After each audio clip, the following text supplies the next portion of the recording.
in or wandered back from the bar, so that we ought to get going. I'm simply introducing it in lieu of my partner Parveen Adams, who's unable to be here through illness. But at the same time, I'm very, very pleased that this evening we have Ryan Gander to speak. Parveen curates this series in this kind of spring term, and she was very keen that he come and make a presentation at the AA. But so my position really is simply to hand over to Ruth Blies Luxembourg, and forgive me if I've not pronounced it correctly, who will introduce Ryan. Thank you very much indeed.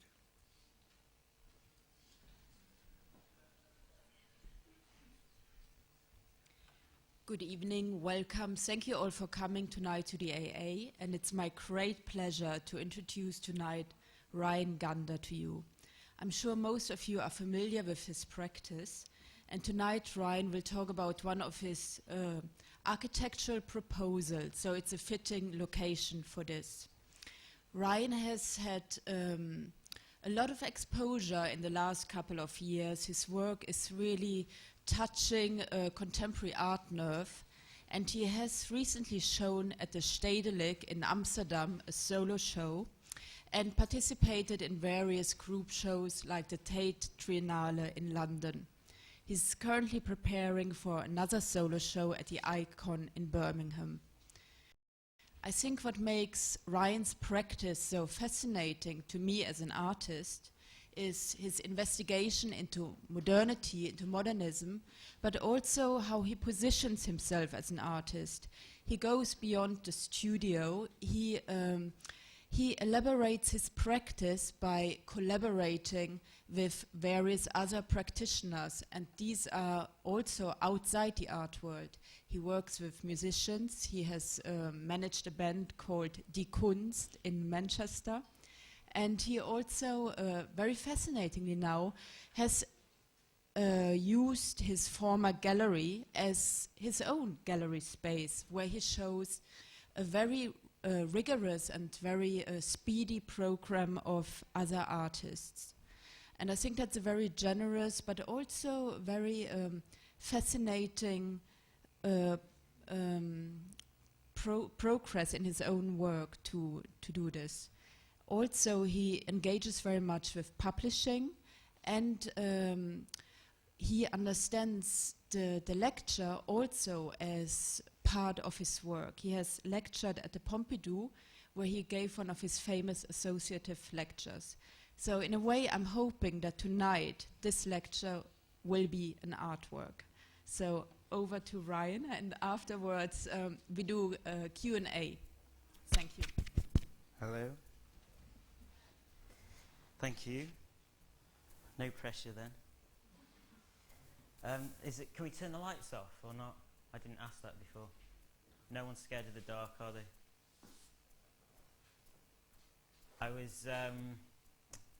It says in the programme that I'm going to talk about the art school that I designed, but I'm not.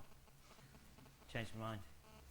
Because I went for a long swim this morning, and I was sitting in the jacuzzi deciding what to do, like you do when you're an artist. And I realised I can only speak about the art school for about 6 minutes, and I have to speak for an hour. And I thought the AA would be full of intellectuals that would quiz me on things that I didn't know. So I'm going to keep it all very superficial and just talk about that for 6 minutes.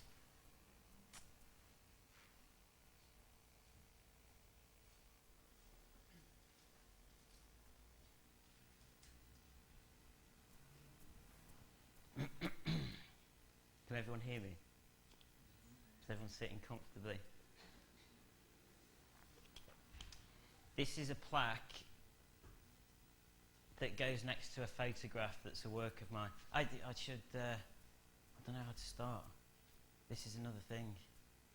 It's like I always have arguments with my girlfriend about writers that write text in magazine like Freeze. But I always think the beginning and the end of the texts are brilliant, and the middle's just a bit shit, and it sort of plummets in the middle into a trough of boredom. And she seems to think that the best way to write a text is to take the beginning and the end and throw them in the bin. That's the best way to edit it, and just leave the bit in the middle. So, I don't know. It's something to do with starting, because there could be so many ways to start a lecture. So this is the plaque that goes next to a photo, this is the photograph, and it's 1 metre 20 by 1 metre 20. And you can see the plaque in the corner. That's a photograph, not things stuck to the wall. It's things stuck to the wall that have then been photographed. So it's a flat image in a frame on a wall. Then next to this image, there's that plaque. So there's 2 plaques in effect. Did you like that? It was a visual effect. Watch. Oh, brilliant. Thanks. Okay, so I need 3 volunteers from the audience that need to come up here. And if I don't get 3 volunteers, they're going to pick 3 people. Actually, I don't really need 3 people. I was just... Sorry. Thanks, though.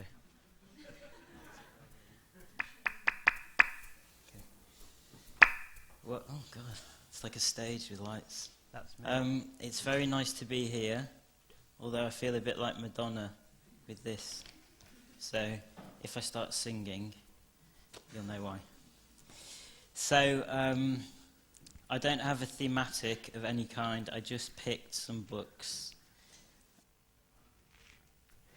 That's me doing another lecture. That's a possible way of starting this lecture. But that's a lecture about books, and this isn't a lecture about books, so it probably wouldn't fit. And the audience participation thing was also another way that I could have started it. Did everyone get really scared? It was I was intervening in the dynamics of the audience. It's a little experiment. It's weird watching yourself, isn't it? Because I sound exactly like I do there, but it's weird. So that was the beginning of a lecture that was called Curating the Library, which was at De Single in Antwerp, curated by a guy called Maurits Kung. And he set up this space in the foyer, which is a library. And he asks people to he gives them £300 and says, buy some books and give them to our library and do an hour's talk about the books that you picked. It's really good. Then they video it, like that. That's not me, that's someone else. And then you can watch in the library the videos of the books that have been selected. This is what I imagined this space to be like before coming here. I was a little let down by the fake Robin Day polypropylene chairs. And that's where you'd be sitting if you're in that audience. Well, there. I'm doing that zoom effect again. There's another one. I've done it 3 times in the selection. I also thought that the projector would be behind me, not on a screen. So this trompe-l'oeil is not going to work at all. But basically, there should be curtains around me. But it's not working. That's an audience. And you're an audience as well. So you're an audience watching an audience. But they're not watching you. Reet said before that I do performative lectures. And there's a whole other wing here that's being opened up. It's incredible. If anyone wants to sit over there, I can. What was I saying? Yeah, Reet said before that I do performative lectures. This isn't a performative lecture at all. This is a talk about, it's a really simple idea to it. It's a talk about stuff that I'm making at the moment. It's an artist talk. God, it's so weird. There's a whole other group of people over here. Now I understand why the screen's at an angle. I'll get on with it. I'm going to get waffling on and on. Okay.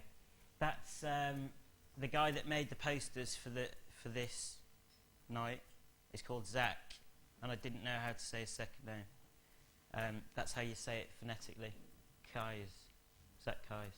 So I emailed him and asked how, and he told me. These are the posters that he made. He emailed the other day because he knows that I've made a lot of work with graphic designers where I provide content in form of a written brief and ask graphic designers to make posters for fictional events like lectures and things. And it sort of takes the aesthetics decisions out of my hands and gives them to other people. And he emailed asking whether we could make a poster about making a poster, which I thought was a wonderful idea. And he asked for an image of my work, and I said I didn't want an image of my work on it, I wanted an image of myself. But I didn't want a photo. I thought it's a really good opportunity to get a free picture drawn of yourself. It actually says it all here. This is a transcription of the emails, but I always go to, outside the Pompidou, they do the caricatures, and I've never had the guts to sit on that little stool, that fold-up stool. So I never had one done. So I thought I could get a free one. But Zach went a bit mad with it, and he made a whole variety of... Because we were talking a bit about Kippenberger posters as well, so it works quite well. I remember at art school, I had to draw a knife and fork in different styles, and it looked a bit like this. Anyway, that's the best one. So I'll just to get the architecture bit over with, and then we can move on to some fun stuff.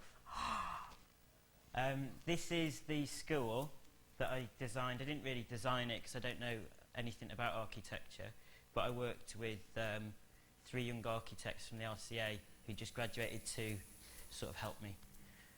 Because when I drew a plan of the school, there was no corridors. It was just you went from one room into another, because I didn't understand about things like that. There weren't any toilets. I did need help with it. This is a notice board from the University of Southern California, from their fine art department.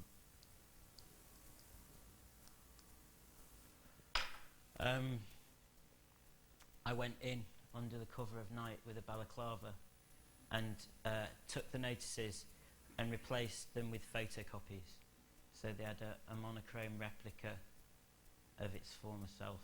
And then I put them in one of these big cases and I printed, can you see, my laser pointer's not working, but I don't really need it. You see the circles in the centre? That it's like an overprint. Yeah? Or no? Yeah? I'll ask you to put your hands up if you don't. Okay. Ah, yes. Here. See? That's the centre there. That's the administration. And then this section, I'll show you on the other one. There you go. It's easier. That's the top floor, and this is the bottom floor. And there's 3 sections. There's this space here. And this space here is studios and some workshops. And that's an art school. And then this space here is an art institution. So, I don't know if you can read it. It says Gallery 1, Cafe, Restaurant, Bookshop, Gallery 2, Cinema 1, Cinema 2.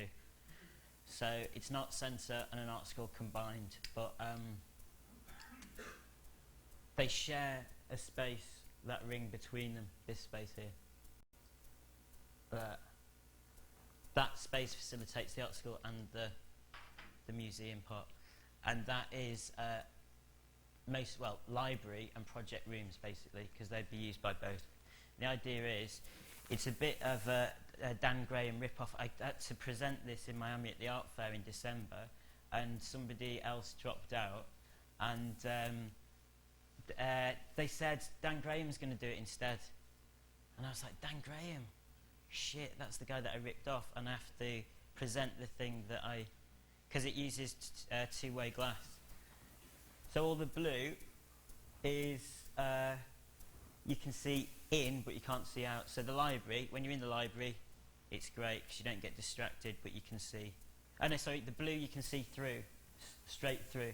So you can see straight through the library from the art school to the museum. And then the yellow is one direction glass, but different ways, and the arrows denote that. So if you're an art student in a project space making some work, you can see the public, but they can't see you. So you have this idea that you're in the public realm, and you have an idea that there is an audience, but they're not exposed to the work. God forbid. My eyes hurt. And then the lecture theatres, if this was a lecture now in this school, you'd be able to see in, and you go, oh no, it's Ryan talking. I'm not going to go in. But we wouldn't be able to see out, we wouldn't be distracted. Anyway, that's it. It's based basically on, it's a bit based on Jeremy Bentham's Panopticon Prison.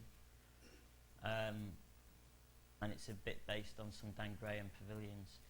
And it is paper architecture, it wouldn't work. It would probably damage people. And yeah, and I wouldn't like to build it. That's it on a notice board at Byamshire School of Art. I'm doing one at the moment, which is at the Slade, which is nice because that's Jeremy Bentham's body's there without a head. So that's kind of nice. This is something I made at the same time. You might have read this. It's Art in Theory. It's the Art Student's Handbook. You know, the white one with the orange for Harrison Wood. It's like all art students have it. And you have to teach from it. And I just took all the letters apart from the eyes out. And then I thought I was just going to do that and leave it just with eyes. But then I just left the dots as well instead. So, and then I did it in Photoshop, so it looked really rubbish. So then I had to do it in Illustrator, which is nice because then you realise that each dot is different typeface. The dots are different as well. See, this is a zoom effect. See, the dots are different. Some are square and some going into the abyss. Wait for it. And that's you get lecture sets. You can get screen printers to make lecture sets, which is a really nice process. You just give them a file, and then you can do rub-down transfers on the wall of any file. So it's one of those, and it's the exact size of those pages. It's the whole of the Bauhaus Manifesto, and it's called The World Wasn't Made for Me, or something like that, or Me, I, so I can't remember. Anyway, it's a very witty title. And it's just loads of dots, and you can't really see the work at all. It's invisible.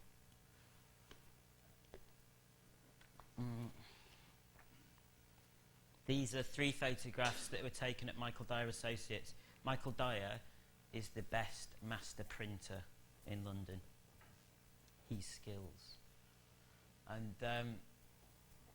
I thought it would be nice. That's Fred and Michael in the dark room printing these prints. Obviously it's not, because there's a time delay thing there. But there are 3 failures in photographic process. This is latent image failure, this is reciprocity failure, and this is flash sync failure. So there are 3.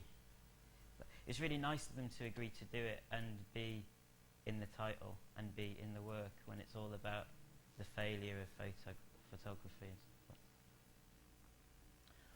These are all things that I've never shown anyone because they've just been made and just been shown in the last 3 months. They're all really new. This was at Massimo De Carlo in Milan, and it's a load of empty frames. And each frame has 2 pages in it that are torn out of a book. And all the frames make 1 book. And then 4 of them have been printed, and they're printed with in the style like I mimed the style of those choose-your-own-adventure books that you got in America in the 70s. So there's multiple narratives that go throughout, trace throughout one book, but the stories are only about 17 pages long. There's about 20 stories. So you make a decision at the bottom of a page and it takes you to another page, so you have to turn from page 2 to page 96, depending on whether you choose to walk into the cave or venture back through the forest, that sort of stuff. And I had an intern in the studio and we did a really nice thing where we got one off Amazon and we cut the spine off it and photocopied the pages and made a huge tree on the floor of all the narratives, because it starts with one page but it ends with 20 stories, so it goes like that. But I don't have a photo of that to show you. And this is a story that I wrote, just a bit of, and the narrative is based on 3 older works that come together in some impossible fictional state. That says, oh, I can show you the files. It says, the headline reads Margaret, blah, blah, blah. Go to the next page. That's Thornton Services on the M6, you know, by the Lake District.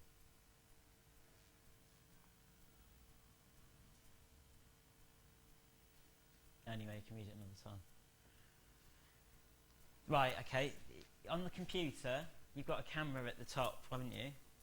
And there's this thing called photo booth. Does anyone know this? Does anyone use that? Okay, so it's for if you're chatting with someone in Nepal or Sydney. Hello. But it's always back to front when I take a photograph of myself. So, I thought that was really interesting. This is a book that I got about 2 or 3 days ago. I took a photograph of it this afternoon. It's one of the first books I read, and it's a German book. And it's a similar sort of narrative device as the Choose Your Own Adventure, but there's a question at the end of each passage of narrative, and you have to answer the question before you can go on to the next page. And there's always a visual clue in a picture that's on the page. So here, if we can... The question is something like, how did Terence know that Isabella 13, which is the name of a pigeon, was back in the hut? See, she goes up the chimney, and then she's black. So there's all these little things you have to find out. I haven't had this book for probably 25 years. And I remember it really well. And I've made about 6 works that are based on these things that I could remember. So I was really happy to find it, because it's 160 pages long. That means there's loads of works in it.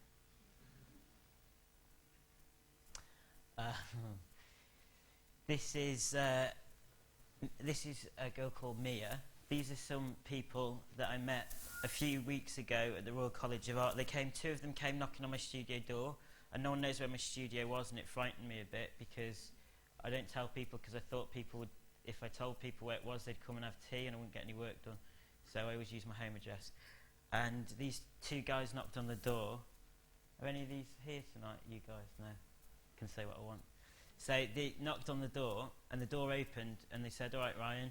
And I was like, "That's really good." I didn't know who it was, and they said, "We've come to ask you to do this workshop with us." They're doing a project that's called Work for Work, where they wanted different people to do workshops with them, and in return they'd give a day of their time working, which is a great idea. And it's part of their interim show at the RCA, so those exhibitions can be really dull, loads of stuff stapled to the wall, and they had these workshops happening in the space. It's kind of nice. And my first suspicion was, are they stalkers? How did they find me? Then the second question was, how did they get through the front security door? And then how did they know what door was my door?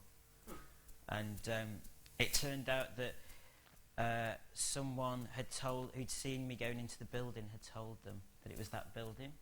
And then they waited for someone to open the door. Really devious. And then just knocked on every door, and then they came in and said, you want to do this thing? And I was really impressed with their bloodthirsty ambition, because when I was at shit art school, Manchester Metropolitan University, I did apply for good colleges, but no one gave me an interview. I wasn't that courageous to knock on someone's door, so I thought that's quite good. So anyway, I did the workshop, and I had this pack of cards that I'd made for a project in Miami last year, which is cards, but they're two-faced cards. So they have the front of the card on the front and on the back. Yeah, and I don't know how many were made. They were given away free in a hotel, and they made them, and I got 2 packs, and I gave 1 pack to a friend, and actually the friend took the pack without asking, and then the other pack I opened and started to play with. And when I had them done, I didn't have any idea about why I was making them. I just thought it'd be a nice anomaly in the world, not a like a visual joke anomaly, but as a genuine something that could deviate in the goings on of the world or something. And then it occurred to me that you could probably play cards with them. So I showed these 4 guys these cards, and we decided that we'd sack off the workshop that I'd prepared, which was about writing each other's obituaries. And we weren't going to do that, we were going to play cards. And we designed 5 card games. We designed a variation of poker, which is called About Face, About Poker. And we designed Solitaire, which you play in the mirror with a hand of 5, so you can see the reverse and your front, and you can choose which side to put down. Flip Rummy, where instead of taking a card from a pack, you can turn one of your cards around. Variation on Snap, higher and lower, where you pull a card and you have to decide whether the verso side is higher and play Snap. Anyway, and now we're working on that. This is what I'm doing at the moment. This is taking a lot of time. Well, the last 3 days it's been taking a lot of time. It's for... There's a museum in Vienna called the Muumuk, and I don't know... I think they're the richest museum in the world, because they just keep... Every time I say about a hotel, they make it a nicer hotel, and I think it's Nazi gold or something that they've got stored up. I don't know. And they emailed me saying, do you want to make a book? And it's 3 weeks before the show, and I thought, but I can't make a book in 3 weeks. And then I thought it'd be really good, because they could make the book, and we could just make the playing cards and make a book that goes with it, with the games in it, and a PO box address where other people could send their variation on card games with the verso deck back to us. So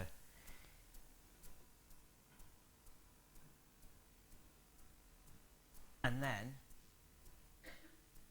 my friend Gemma, he's sitting at the back over there, it's getting red, she told me about this brilliant book, which is oh, you can see what it is because it's on the screen. It's there's a millionaire tycoon in the story that uses the powers of mediation to see through playing cards, with the idea that he can win money at casinos. And that's such a nice image. It's not an image because it's an image in your head, I guess. I thought that was a really nice image.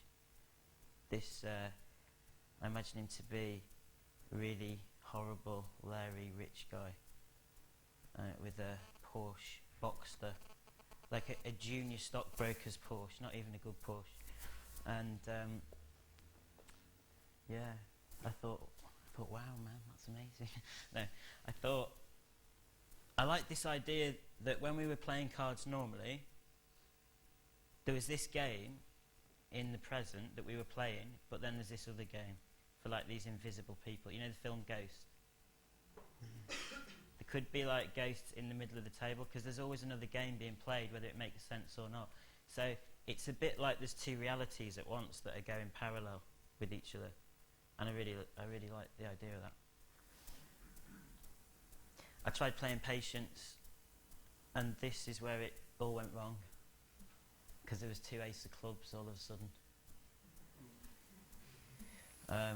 And it's really difficult because you don't know which ones you have turned over and which ones you haven't, so you have to look each time to see which ones you've turned over. That's just to prove, because I could just be showing you pictures of any pack of cards. And these could, yeah. There you go. That's the toilet. That's the PDF for the printers. So you can see how they match up. Or don't match up. There's something wrong in it. Can't find it now. There's 2 2s here in the bottom by the Joker. Which makes it really easy because you know that when you get a 2 of clubs or a 2 of hearts, it's likely that it could be that card.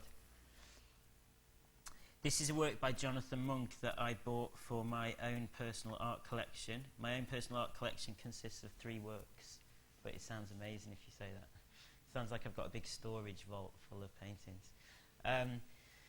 You can buy them at Camden Art Centre for £60. It wasn't very expensive. It's an edition of 100. And it's called Two Tears. And it's a picture of him when he was 11, I think, with earrings in his eyes. And you pin it to the wall using these earrings. And then this is a work that I made that's my mum wearing the earrings. I took them out of the work and sent them to her in an envelope and asked her to have a passport photograph of herself taken. And it's called, I'm really bad with titles, I never remember what they are. It's called Enough to Start Over or something like that. It's Michael J. Fox. The character is Marty. This is a bit like, okay, I love this film. I say this, I put this in every time I do a talk. I can't resist it because it's the thing that I love the most in the world. I love the bit at the end where he goes like that with his hand. Do you know the bit? His mum and dad are on the dance floor kissing, not kissing, and his existence is vanishing and coming back into being. I really like that. That's all I have to say about it. I really like that. That's a photograph of my family before me. That's it the other way round. I don't know why that's significant, but it seems my dad looks really weird the other way round. Anyway, it's just a photograph that I got out of the family album. The truth is, I'll tell you a little secret. I'll tell you, it's not my family before me at all. I was already born. It's a lie. I was in hospital, and they went on holiday without me. This is something I read last night, which I think is really good. It's because I photographed it on the computer with that photo booth camera again. You get that verso, like the cards. So that's how it came out, but I changed it in Photoshop so you could read it. It's by Spike Milligan, and they made a double cassette of one of his radio things. So, I don't know, the Goonies or something like that, or him doing poetry about baboons flying or something. And they said the BBC wrote to him and asked him if he could write 150 words for the introduction, and this is what he wrote. I think it's really good. Okay, this is a bit of architecture. This is a book that I wrote about quite a while ago now, 2 years ago, called The Boy You Always Looked Up, and it's about a character called Tom. This is a model of Trellick Tower, but it's a model of Trellick Tower in each book represents a floor, and each coloured book represents the coloured tiles on the entrance foyer when you walk out of the lift. Because there's 2 floors and then an entry-level floor because there's those little bridges. And he did that really good thing of each floor like an underground car park. So if you were really pissed and you came home and it opened on purple, you go, oh no, it's not me, I'm red. Like that. So it's just a very simple model of that. But it's based on Trellick, that idea of Goldfinger's of the colours and the entry-level floors, but it's also based on the proportions of a Donald Judd where the shelf is half the volume of the mass of the books. That's it. This is what the book's like inside. I didn't draw it. It's illustrated by Sarah de Bont. That's Tom. Tom lived in in the story, not in reality, lived in Victorian terrace that's in the shadow of Trellick. And as he meets Goldfinger and they become friends, and he goes to his office, and they start to make models together and things, and talk about architecture. And then when Trellick the building process starts, his bedroom gets darker and darker because the shadow of Trellick darkens his room. And the council don't move him out of his Victorian terrace into the nice new flat. He's not on the list, so he has to stay. It's a children's book, but it's more adult themed because it's quite a sad ending. That's Erno building the model. That's a lift out of order. It's all about, that point where Ronan, like the last social housing over 10 stories, like Ronan Point, and it was around the same time. And there was the big things in newspapers about cold it's in the sky, and as Trellick, and people being raped and murdered, and some guy proposing to his fiancée by jumping off the top of the building with a parachute that didn't open, splat, and crackheads on the stairways, and someone setting the hose pipes off the night before Christmas and flooding the lift shafts so there's no electricity for your Christmas tree. God, I'm going really quick. I think this is nearly the end. Only joking.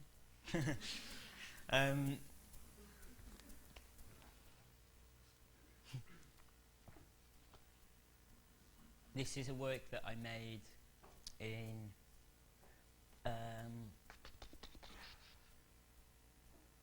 September maybe, and it's a video installation with a black carpet and black walls, I think, well, dark grey carpet and dark grey walls, and it has a fancy floating screen that's black but absorbs light, so it glows and hovers. It's really beautiful, from California. Yeah. And it has a little flat screen on the wall, and on the big projected screen is this film, and on the little TV that's built on the wall is just subtitles with a black background, and the work's called Ghostwriter Subtext. And the guy in the middle, laser pointer, he's a ghostwriter. Does he look familiar? You're a quiet bunch, aren't you? No. Oh. Well, he should do. No, that's weird, because everyone usually says, oh, he looks familiar. He used to work here. Did he? Oh my God. Are you sure? Sorry. Anyway, I'll show you a little bit of it. He interviews, Rem Koolhaas and Hans Ulrich-Obrist did this interview marathon in the summer. Do you know this? 24 hours of interviewing. So he interviews. I asked to organise to have them interviewed to sort of turn the tables after all that had happened, but in the same context, same environment, same conditions that they'd already set up, but then to have them interviewed about what was an interview by a ghostwriter. A ghostwriter being someone who writes autobiographies for people who are thick or can't write. And so he's really good at extracting information and not just editing, but intervening with meaning. It's like a bit wrong, and the idea that he's a ghost, so he's a bit of a phantom and he has to be nameless, and you can't ask him what biographies he's written. But anyway, I'll play a little bit. I'll play 2 or 3 minutes of it. It's in colour. This is when they're talking about the pavilion. The video's in colour, but to be honest, I had it in black and white for something else that I did, and I couldn't be bothered rendering out a colour clip, so you're going to have to watch it in black and white, or go home. If it works. Sure. Will you So we should do it. Yeah. So maybe that's, yeah. You said no for a long time as well, didn't you? When Hans first asked to interview you, was that because you were busy or because you weren't? Basically, I don't like giving interviews. You don't Like giving interviews. right? Oh, well, that's handy to know. Who would you most like to be interviewed by? Obviously not me. When an interview becomes exciting is that when it's totally unexpected. Well, you So mentioned. therefore, it's hard for me to say because then. But there have been kind of amazing encounters with people I never heard about. Yeah, but you mentioned discomfort is an important element of the interview. Is that when you're interviewing In someone? my case. Yeah, but is it your discomfort or theirs? Yes, my discomfort because basically I don't like kind of revealing. You don't like answering myself. questions. Could be interesting to be interviewed by Stats Turkel one day, I think, because Very really professional. because Stats Turkel is for me the maybe one of the greatest interviewers on the planet, because Stats Turkel has recorded tens of thousands of hours of conversations, and he's also achieved something very extraordinary because he's actually succeeded in making a portrait through conversations of such a complex thing as work. He really, has been amazing in documenting how work changed in time. I know that we're running out of time. That's a classical thing that happens in English. Well, do you use it as well No. when you're about to wrap one up? But he wanted to ask you maybe some questions. I'm very interested in this idea of the ghostwriter because Rem has actually been had an activity at the very beginning of his work as a ghostwriter, and I wrote for a weekly where there were no names, and I'm still nostalgic for the freedom that you have if you don't have to identify yourself as the author. Yes. And I wrote a book about New York where I also said I'm the ghostwriter of New York. That was your first book. That was my first book. And there I felt that I could still kind of pretend to the same anonymity. And I think it's really a wonderful condition. You were anonymous when you wrote it, but it was subsequently discovered that you did write it. No. But I still felt that I was a nobody basically. Oh, I see. Nobody looking at New York, and that was a kind of great condition. And I identified myself as a ghostwriter. But you mentioned earlier that you cannot really talk about it because obviously it has to remain anonymous. Whose ghostwriter you are? Still, it would be very interesting for us to know more about your work. Can you tell us about how this practice works? All I do is interpret what people tell me and write it in a way that's acceptable to them. And then you write books? Do you write biographies? I write biographies and essays. But do you also write political speeches? I have done. Yeah. But in the case of biography, it sometimes is actually made public. Who is the ghostwriter of a biography? Sometimes, but not with me. Your work is completely about the secret.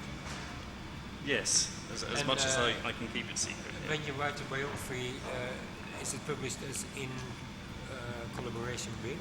No. It's the So sort you of work people for who. extremely vain people. I think it's probably true to say, but I'm not going to reveal who they are. Not particularly now. One of the questions, which is my only recurrent question in all my conversation, with he was meant to be interviewing them, but I think it's in their blood that they have to interview rather than be interviewed.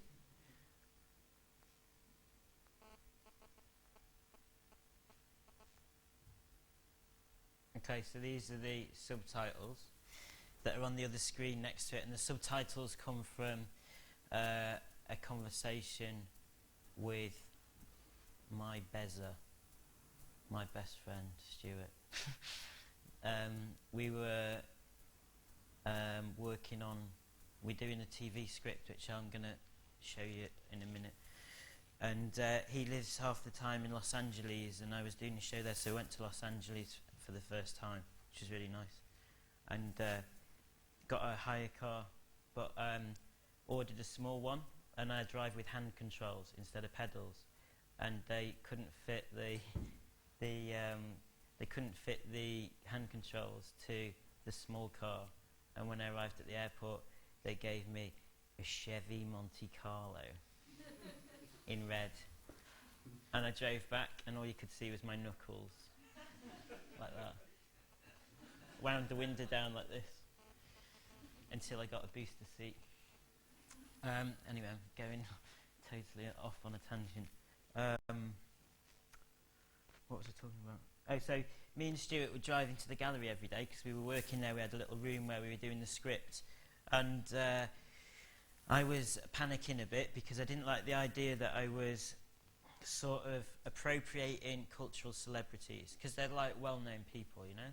And there's something in that where I felt like there was some sort of validation or legitimization of the work just through association with them. And it was really bothering me. And it was really bothering me that people would think I was taking the piss out of them, because I wasn't. It was a critique, but not a critique with a like some sort of objective to it, just a critique of overproduction or a critique of how much can you actually get out of someone in a half-hour, 20-minute interview anyway. Not that I had an opinion, just that I thought things like that can't go by without having some form of critique. So Stuart and I just talked about it in the car on the way to the gallery. And LA's really big, so it took 45 minutes.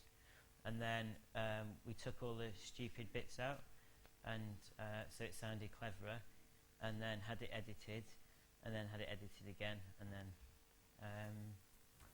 and it was this, and it turns into, the subtitles turn into what looks to be a conversation with myself, I think, because they're not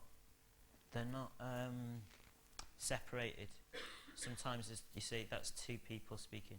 That's two people. How far have we gone? The conversation on the road. Anyway. So this is the subtext, and the other bit's ghostwriter. Ghostwriter subtext. Yeah. This is a... Oh. That was me with no... Like a ventriloquist dummy. This is a... See? This is a television script. I don't like watching myself, but that I'm writing. I thought it's easier if I just show this bit because it's about the TV script, and I've already said it just before Christmas. So I'll turn it up, and you can just watch it for 3 minutes. Is that all right? This is a... It's horrible. What? This is a television script that I'm writing with my friend Stuart. It's a draft, as you can see, because it says draft. And what I've done, because if Stuart found out that I'd brought this here now, because we worked on it last year in New York for about 2 months, and it was in terrible shape. And we worked on it for 4 weeks in LA about 2 weeks ago, and it's getting a bit better. And it's published in February. We're going to work on it over Christmas. But if Stuart knew that I'd brought this and given it to the library, he'd kill me. So to try and get, so I'm not killed, I've written draft. And last night with a big pen, I put a red mark over every page. But it's interesting in relation to these because this is called Appendix, and it's a 12-part television series about the history of television. It's interesting because it's the second part to this book, which I made with Stuart in 2003. So I've been thinking about, this is a book that's about the translation of an artist's practice into book form, okay? And then we had this idea when we'd made this one that we should probably do something else. So we thought, how can we make it more difficult translating an artist's practice into another form? So we thought, well, we could make it really complicated and make it a television series. So it's partly about my work and partly about his work, but also about the system of television. There's the first chapter, the first episode, Programme 1, is called Pilot or Is If That We See. And the first part is about ways of starting a television series. So episode 1 is 12 starts of a TV series. Episode 2 is the history of the screen. So you've got Ways of Seeing by John Berger. It's the first moment where a camera zooms out through, the presenter has a blue screen, the camera zooms out, and it zooms through the camera, so you see behind the camera. It's like a very significant moment in television history. episode 2. Episode 3 is on colour, uses of colour in television, the blue screen, chroma key, the history of TV test screens, the 0 point of all television. Anyway, I'm not going to go through the whole thing because it's really... But you can have a look at it. It's full of spelling mistakes because it's not been edited. And towards the back, chapter... the last chapters we haven't finished yet, so there's lots of... But the page numbers are there. That's very important. The potential is to fill them. I didn't just bring a ream of white paper with me. It does go to page 139. We have worked hard. The last episode, episode 12, is to be screened on Boxing Day, because there's a tradition of great television programmes being shown on Boxing Day, which is the day after Christmas in England. It's where everyone goes boxing. And it has to be shown at 11:15 in the evening on Boxing Day. There's certain criteria to showing it. We don't expect it to be televised. It's more of a monumental exercise rather than a reality. Although funding permitted, we may make a pilot episode. While we were in Los Angeles, we pitched it to a TV producer from Santa Monica who came in his sports car with his sunglasses and sat down, and the whole idea was that episode 11 would be us pitching the TV series to him for him to produce. And he sat there and he said, I got 20 minutes. And we started talking about it, and then his phone rang, and it was his wife, and he said to his wife, I'm in the middle of a very bad pitch. So, maybe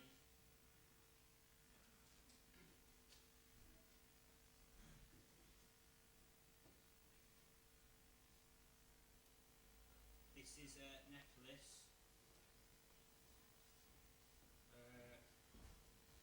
This is a necklace. Is my thing on there? Hello. This is a necklace that I made.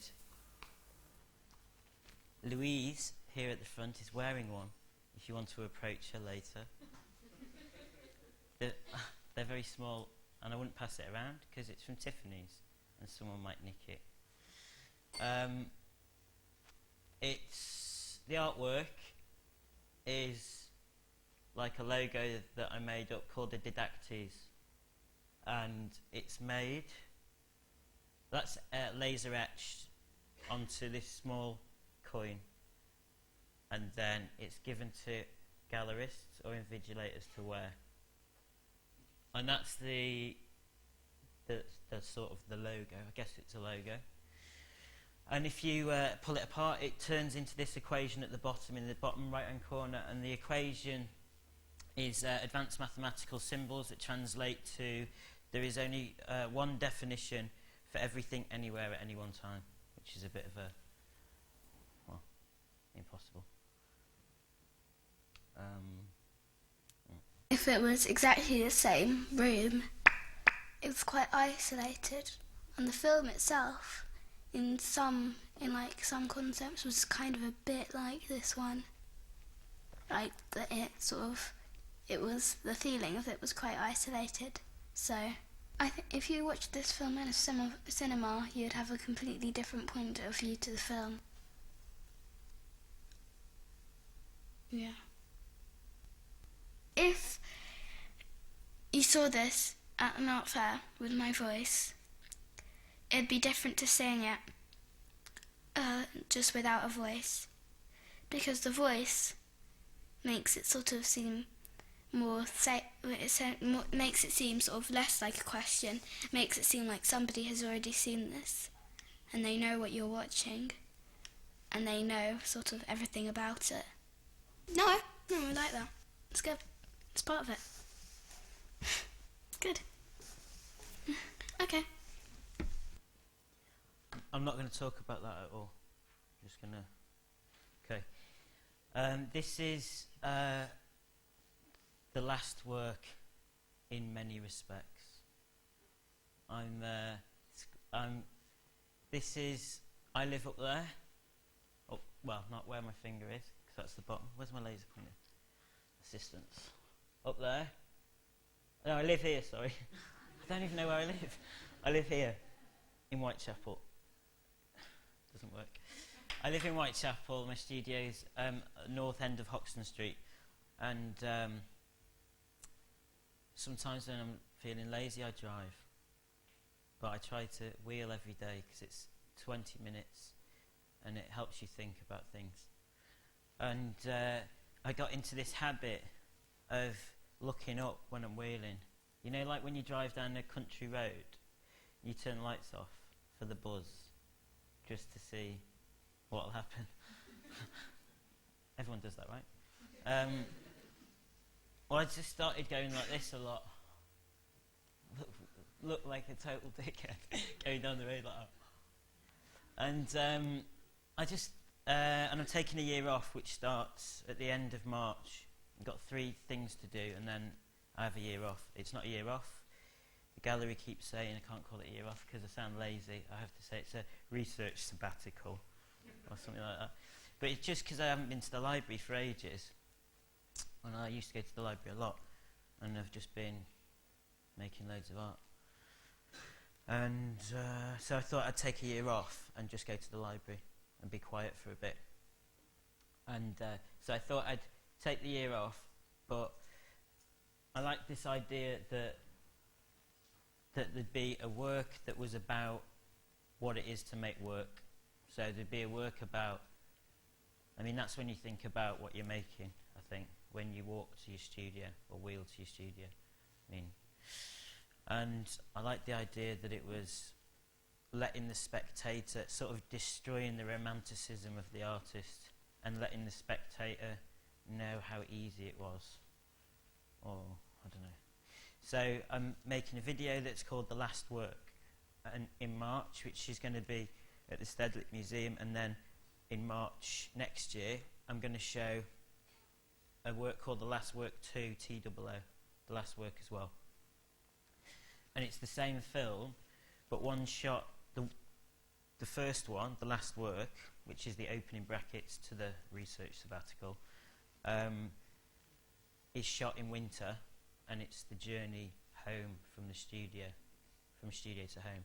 And then the one afterwards, The Last Work 2, is shot in the summer, but it's exactly the same, but it's from like going back to work, from home to studio. And it's just a picture of the sky with the buildings and the trees coming in.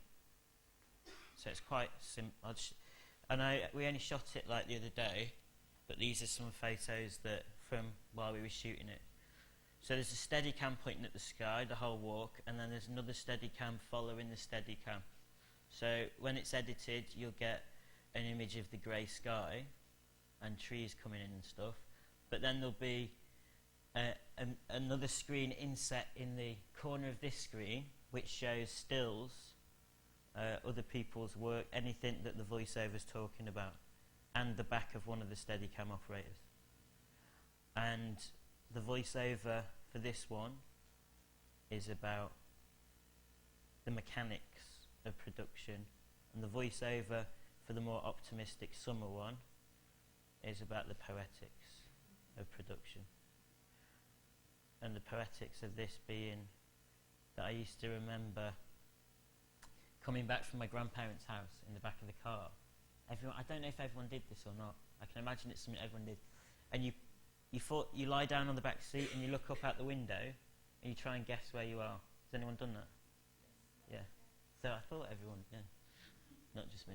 So that's like what one of the shots will look like, but it's moving. But it's quite weird because I just watched it on a small plasma screen to see while we were shooting it, but it makes you feel like you're falling back because it's up there. Your brain tells you that you should be like that, so you're constantly falling over. Anyway, I thought I'd end on a light note. This is a work called Encrypt, Encrypt, Encrypt that I just made about 3 months ago. This is the first screen. Three screens. This is the first screen. It's a karaoke ball. It's waiting to start, but it's sort of, yeah. And then this is the next screen. This is the middle screen.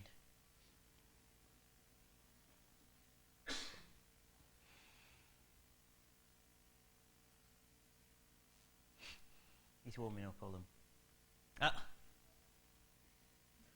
Okay, so the balls articulate in the syllables and the tempo of a song, but obviously the music and the lyrics and the video and the words have been taken away. And it does that on a loop. And then this is the last screen. It's just dead. Dead ball. And the whole point to it was that the song was incredibly significant. Yeah? Really, really significant. So significant that I could not tell anyone what song it was. But I thought I'd play it for you. Because it's not significant at all. It was the gallerist where it was shown, his favourite song. And he's like a guy with a very tight ponytail, up here, grey hair and smoking, covered in jewellery. And, yeah.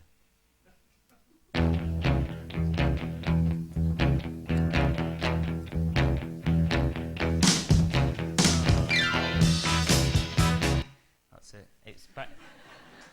It's Bang a Gong by, can't remember who. Yeah, T-Rex. That's it. Thanks. Oh, I've got to answer questions. He's ready to go. Do you want to ask some questions? And if not, Ruth has to ask them.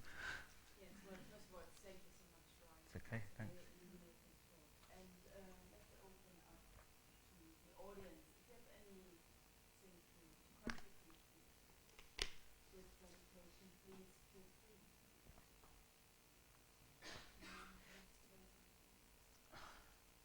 What about Mike? Yes, Richard. Sorry. I have got a question. When do you think the word interact? Oh, I've forgotten we were here. Yeah. Okay. When do you think the word interactive first came into the contemporary language? God.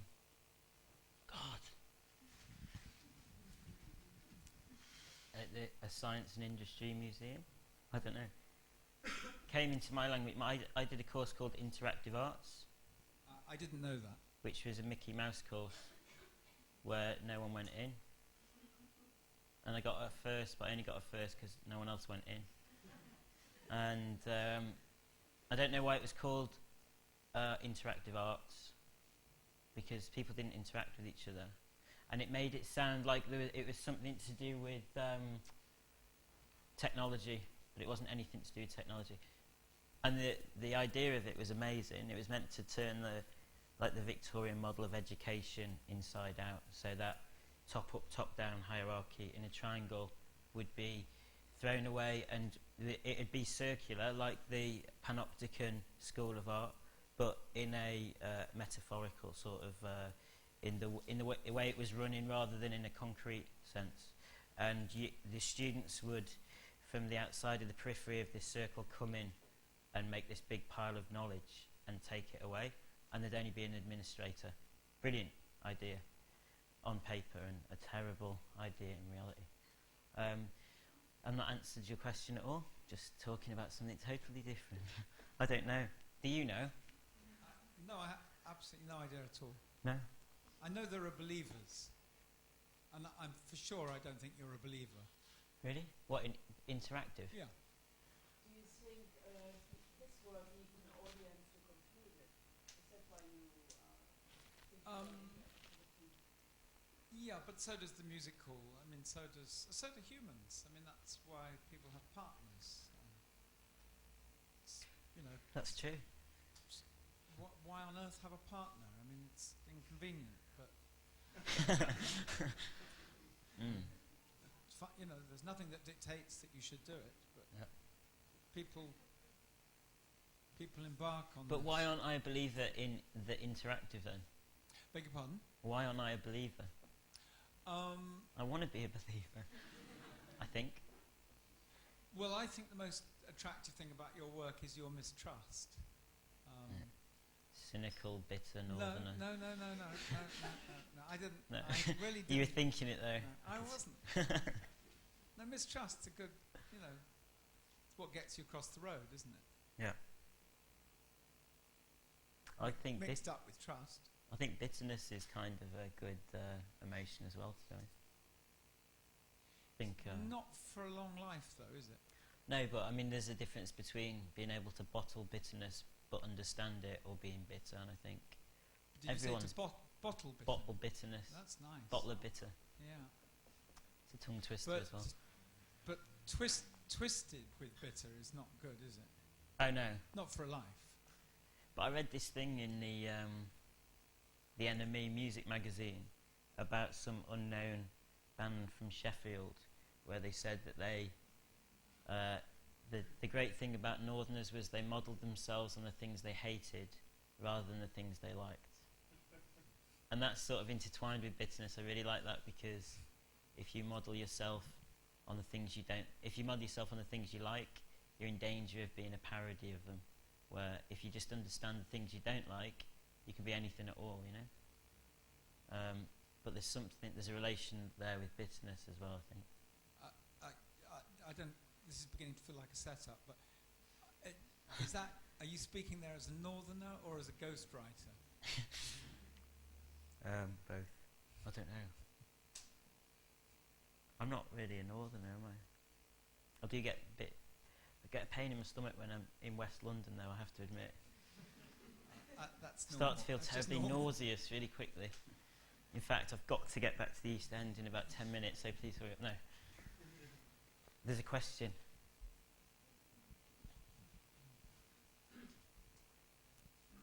No, I really enjoyed it. It was brilliant. I really thought it was I came last week and I thought this was fantastic. Thanks. But I was wondering, maybe the context here, Yeah. because of the different audience than maybe you're used to, made it even more funny. Cleverer. And I was wondering if there's any context you think this kind of thing that you're doing, whatever you want to call it, you would refuse to do it because it wouldn't work. I wondered how this would work down a pub with people that are not into art or architecture or anything, and would it be funny, or I don't know. I wondered if you had any thoughts about where you can and can't do this kind of thing that you did tonight. Can I ask you a question? Yes. I'm going to be Rem and Hans, turn the tables.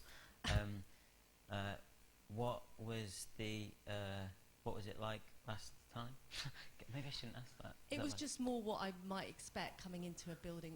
Last week was the first time I ever came to this place, and it was more in keeping with what I'd expect. Okay. It was slightly more academic and No silly jester hats. theoretical. Yeah. So obviously this was a really nice surprise because I'm from a fine art background, and so I just thought the whole thing was great. Okay, But- I've got another question. Go on then.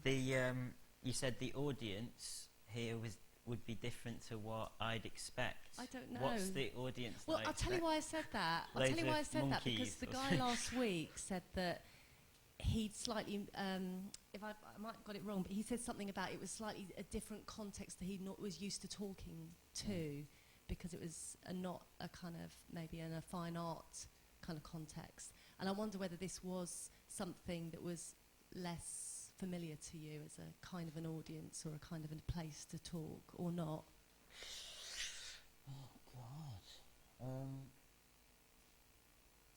I was a bit nervous earlier. Well, I think he was I got the feeling he was a little bit nervous too, because it was slightly outside his Yeah. comfort zone. Yeah. I mean, would you do something like this to say, how would this work down the pub? It wouldn't work at all. It wouldn't, would it? They'd No, think 'cause you it were works sort on of the an formality of- arty-farty. Yeah. Yeah, So it wouldn't work at all. yeah, No one would listen. People would just walk off to the bar. yeah. You, and your bloody stories. like that. Yeah, I'd be sitting there on my own by the fire with a dog, yeah. talking to myself. That's probably how I'll end up. But I thought it was quite funny that at first it was a little bit, people took a bit of time to warm up to it. I felt, this was my experience, people might disagree. And in a way that made it funny because it was more of a contrast to what you were doing. You were so dislocated in a sense, and I felt there was But an it's like, element... I think that's to do with being an artist. I mean, everything is a medium. I mean, that's the point of art for me. The point of art is art history, not art history that's gone, but future art history, and being able to mould that and be able to make art history. I mean, push things forward. And like that's sort of, I don't know, a lecture is a vehicle to make a work, like jewellery or waking up tomorrow, and a haircut could be a work. Or I could not go to the art fair this year in Basel. I could wait 2 weeks later and go to the jewellery fair. Who knows? And that could be the work. So you just don't know. I mean, so if you walk into everything agreeing with the consensus of what everyone believes that situation holds, like a lecture, the formality of a lecture, I'm talking. I mean, that was my pun about audience participation. Always put the fear into me that people saying, I need 3 volunteers. But like, I mean, how would it be? So if maybe this was a really fantastic context for you then. What was? This place maybe was a great context. Yeah, it's nice. I like that wing over there. Yeah. I really enjoyed it. I wonder if I'd watched it. I was scared because I thought there'd be a lot of intellectuals. Yeah, but that's what I mean. I wonder if I watched it And, in a gallery. I'm scared. If I'd watched this in a when people gallery in question me. Shoreditch, it would be almost, I would expect this more. So it was kind of funnier tonight for me because it felt a bit out of sync or out of place, and that was really interesting. And I wonder if you were, that was part of it really for you. Yeah.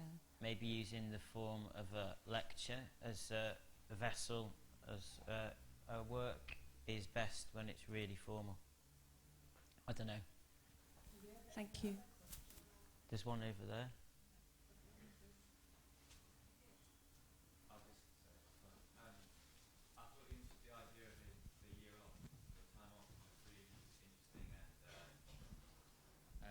And so it had really clear relation to work that you'd shown in a really interesting way, so I'm sure it's a smart thing. I just wondered what your attitude was to the status of your studio during that year off. It's a weird year off because it's like, when I say a year off, I just mean the works that I make next year won't show that year. They'll be shown the year after.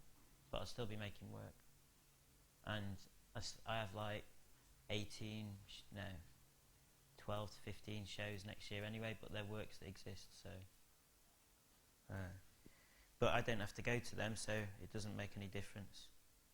And now there's going to be someone working for me to do all that stuff, so I can go to, I don't know, somewhere really nice.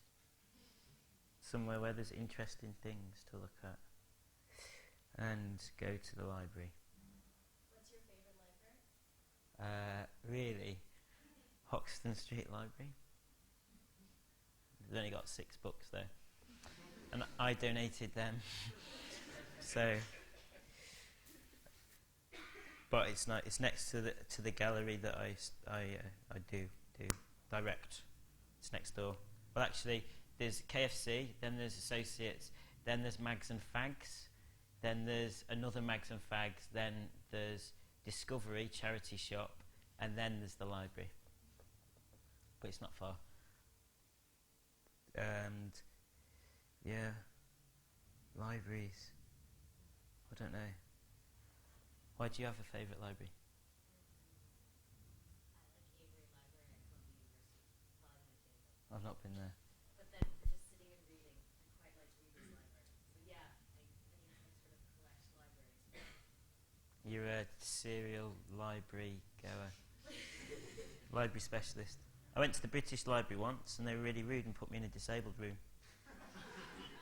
They did, honestly. They put me in a room with a screen, like a sound studio with a big magnifying device, like I couldn't see the book. I was like, God. The only thing that was missing was a blood pressure monitor and a drip, like hospital. Yeah, I don't go there. Takes all afternoon. You have to wait for the lorry to come from Manchester with the book on. Yeah. Hoxton Street Library, it's great. They got more videos and DVDs and books. Ryan. Anyone else? Ryan. Yeah. Hello. Hello. Where's it coming from? I'm over here. I'm in the wing. Oh, hi. That's really weird. It's got a funny acoustic. You were projected way over there. I could have remained anonymous, but I'll stand up. I wonder, you seem to like words and even letters and grammar as much as images and objects and things.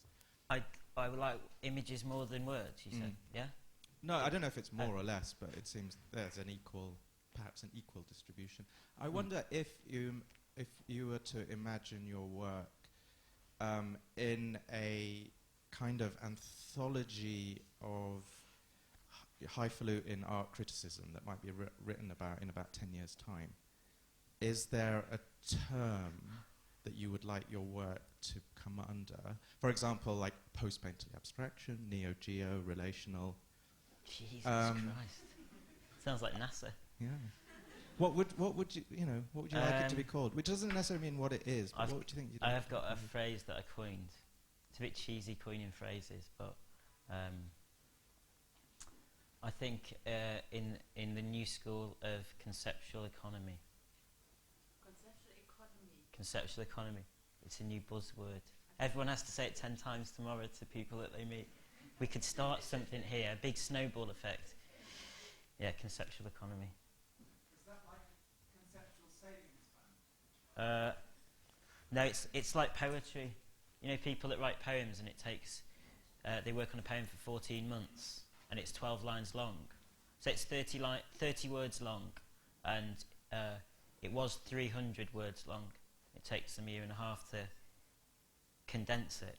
I like that idea that a work has like thousands of trajectories and strings coming off it to loads of things, but then you can just hone it down and economize and economize and economize till you get something that's perfectly formed and perfectly articulate, but all those things are still condensed into it. So you can still read all those tangents out, but it just becomes tiny. So small, you can't see it. Yeah, like that. Conceptual economy. How do you go from one thing to the next? Bus. I don't know, that's a good question. I go, what do you mean from one idea to the next idea? Yeah, I mean painters, you see, you know, if they they can potboil, they can just keep the metier going, they do another painting. Well, they can, but they only, you know, if you make 300 paintings and it's one idea and they all look different, it's still one work. It's not like 200 works. It's one work that happens to be someone stuttering aimlessly for 3 years in a studio. But I have a sort of rule that's a bit sly and strategic, but it's a rule where whatever I make, the next thing has to be completely different. So I'd never make two things out of wood, and then I'd never make a video after a video. Just because it's better, innit? Makes the world better, more exciting.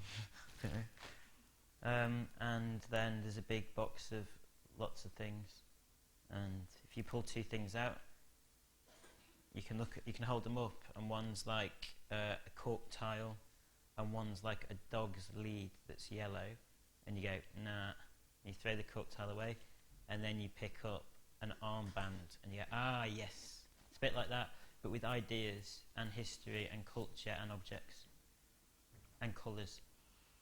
Not really colours. It's like blind date, but with ideas. The screen comes back and the two things merge seamlessly. Anyway, thanks. Should we stop now? Can we stop now, Ruth?